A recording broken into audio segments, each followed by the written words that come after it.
Un détroit, 3 km de large. Si on le ferme, le Qatar manque d'argent en quelques semaines, l'Irak cesse de payer son armée et les usines chinoises commencent à rationner l'électricité. Aujourd'hui, nous allons analyser précisément quels pays s'effondrent en premier et pourquoi. Le détroit d'Ormuz fait 33 km de large à son point le plus étroit. Mais la véritable voie de navigation, le couloir où circulent physiquement les pétroliers, ne fait que 3,2 km de large dans chaque direction, selon le schéma de séparation du trafic défini par l'OMI. Une voie pour entrer, une voie pour sortir. Aucune marge d'erreur. Par ce couloir, environ 20 millions de barils de pétrole transitent chaque jour. L'AIE et l'EIA estiment la moyenne pour 2024 à 2025 à ce chiffre. Cela représente environ 1/5 de tout le pétrole consommé dans le monde, plus à peu près 1/5 du commerce mondial de GNL, y compris pratiquement toutes les exportations du Qatar, premier exportateur mondial de GNL qui ne dispose d'aucun grand gazoduc terrestre pour atteindre ses acheteurs. Voici maintenant le problème d'ingénierie. Il existe 2 oléoducs de contournement. L'ADECOP des Émirats Arabes Unis peut traiter jusqu'à 1 800 000 barils par jour. La pétroline Est-Ouest de l'Arabie Saoudite peut rediriger environ 1 500 000 à 2 millions de barils par jour en cas de crise. Ensemble, cela fait entre 3 500 000 et 5 500 000 barils par jour, en supposant que les deux fonctionnent à pleine capacité, de manière parfaitement coordonnée, sans aucun dommage aux infrastructures. Face à 20 millions de barils par jour, cela ne couvre au mieux que 27% du flux. Les 73% restants n'ont aucune route alternative. L'AIE a explicitement noté que ces systèmes de contournement n'ont jamais été testés à l'échelle d'une crise. C'est la contrainte. La vulnérabilité de chaque nation dans ce scénario découle directement de ce chiffre. 73% du pétrole mondial transitant par Ormuz n'a nulle part où aller. Parlons maintenant de l'effondrement lui-même, et pour le comprendre, il faut raisonner en niveaux. Le premier niveau est la catégorie la plus exposée. Ce sont les nations qui deviennent la crise presque immédiatement. Le Qatar. Le Qatar est l'un des pays les plus riches du monde par habitant.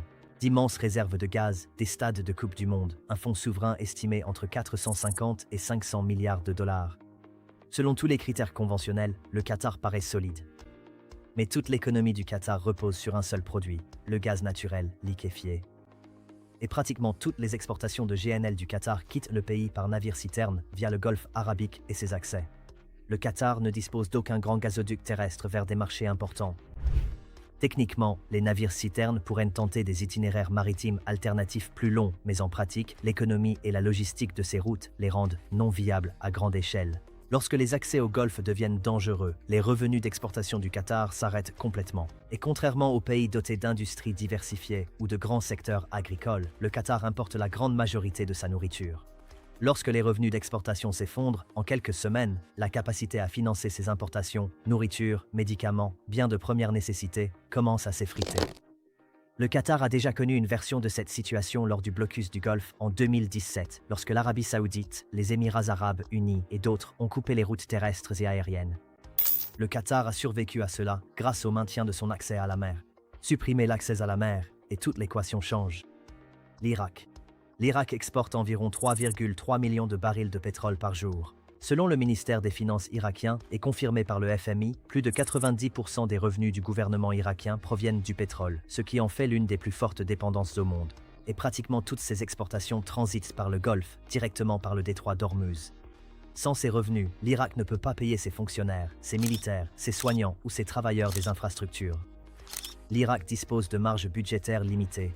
Les analystes du FMI et de la Banque mondiale ont à plusieurs reprises averti que le modèle budgétaire de l'Irak est extrêmement vulnérable à toute interruption prolongée des ventes de pétrole.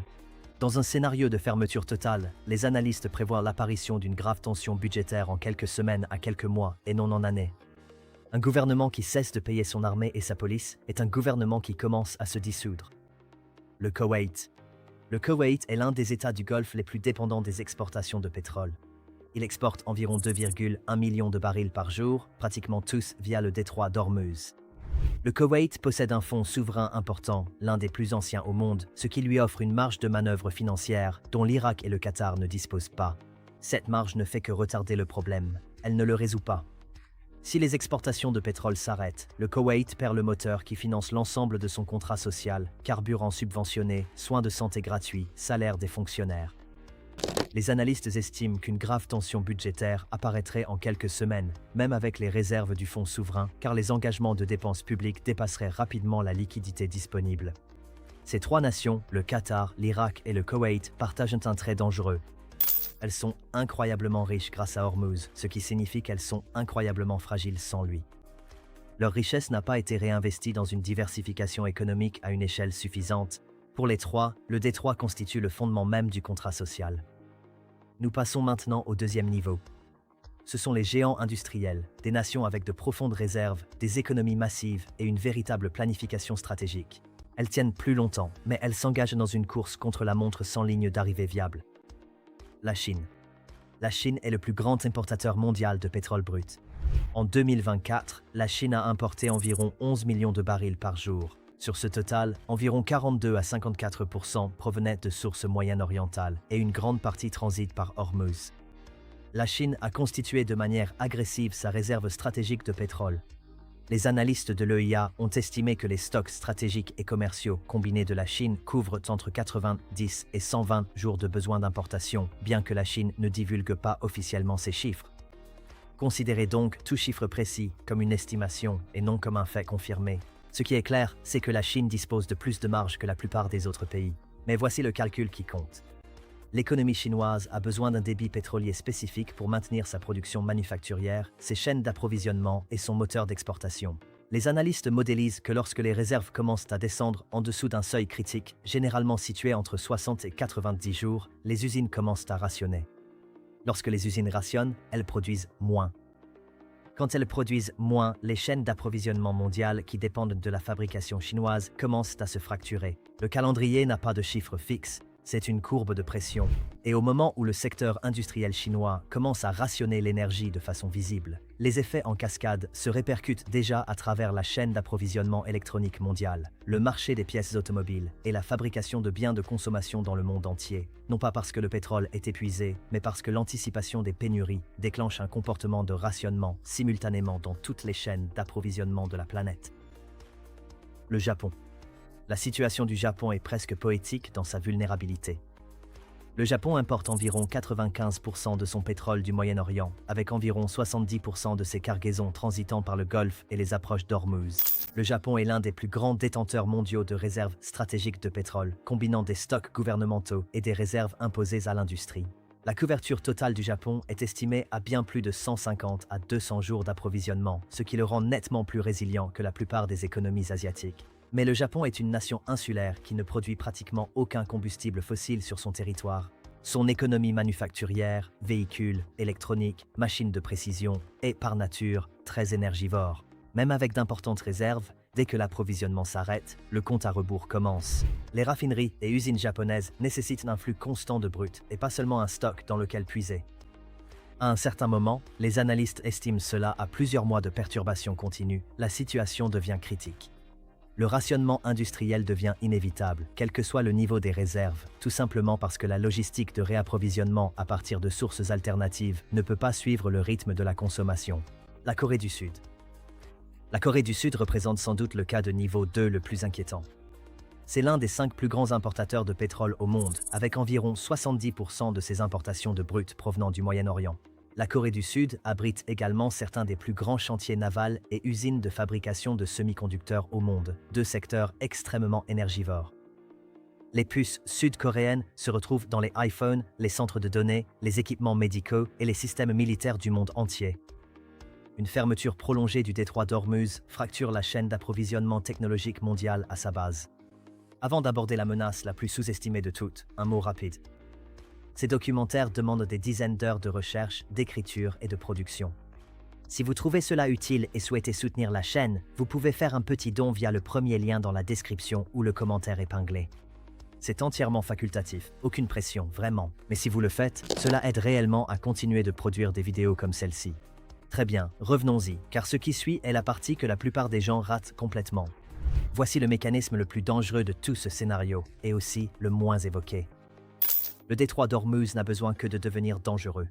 Le fermer complètement est optionnel. Il suffit qu'il devienne dangereux. En 2019, une série d'incidents impliquant des pétroliers dans le golfe d'Oman, largement attribués à des acteurs régionaux à l'époque, a affecté chaque navire en transit. Le détroit est resté techniquement ouvert. Et pourtant, selon Anthony Gurney, PDG d'Ardmore Shipping, interviewé sur CNBC, les primes d'assurance pour zone de conflit des navires traversant la région avaient été multipliées par 10 en environ 2 mois après le début des attaques. 10 fois. Les compagnies maritimes ne sont pas des œuvres de charité. Lorsque les primes d'assurance augmentent de façon spectaculaire, les compagnies maritimes font l'une des 3 choses suivantes. Elles répercutent le coût sur l'acheteur, changent d'itinéraire si une alternative viable existe, ou arrêtent complètement de naviguer jusqu'à ce que le risque diminue. Dans le contexte du détroit d'Ormuz, souvenez-vous, il n'existe pas d'itinéraire de remplacement viable pour la plupart de ces cargaisons. Le coût est répercuté et les prix du pétrole évoluent.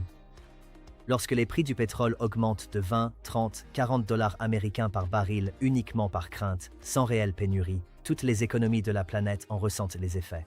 Les prix du carburant, les coûts d'expédition et les prix des denrées alimentaires augmentent, car la nourriture est transportée par des véhicules fonctionnant au carburant. L'inflation s'accélère, les banques centrales réagissent de manière agressive, les marchés boursiers se réajustent. Tout cela à cause d'un détroit qui, techniquement et physiquement, reste ouvert. C'est ce que les stratèges appellent l'arme de l'incertitude.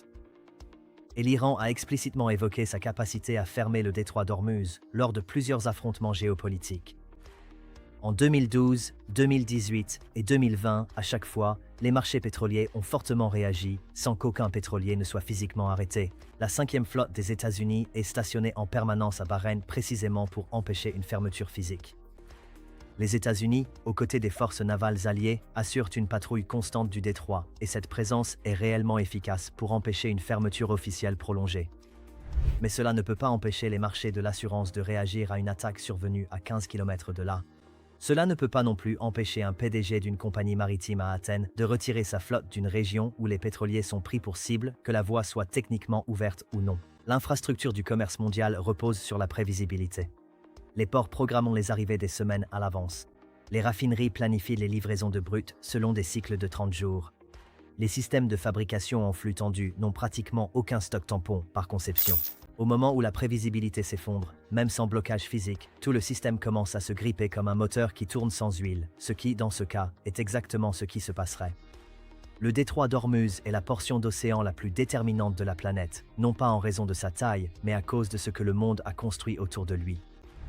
40 ans d'infrastructures énergétiques mondiales, de conception de chaînes d'approvisionnement et de croissance économique se sont discrètement organisés autour de l'hypothèse que ce corridor de 3 km resterait toujours ouvert. Cette hypothèse n'a jamais vraiment été mise à l'épreuve. Les nations de premier rang, le Qatar, l'Irak, le Koweït, ne sont qu'à une perturbation prolongée d'une crise budgétaire qu'elles ne pourraient pas gérer seules.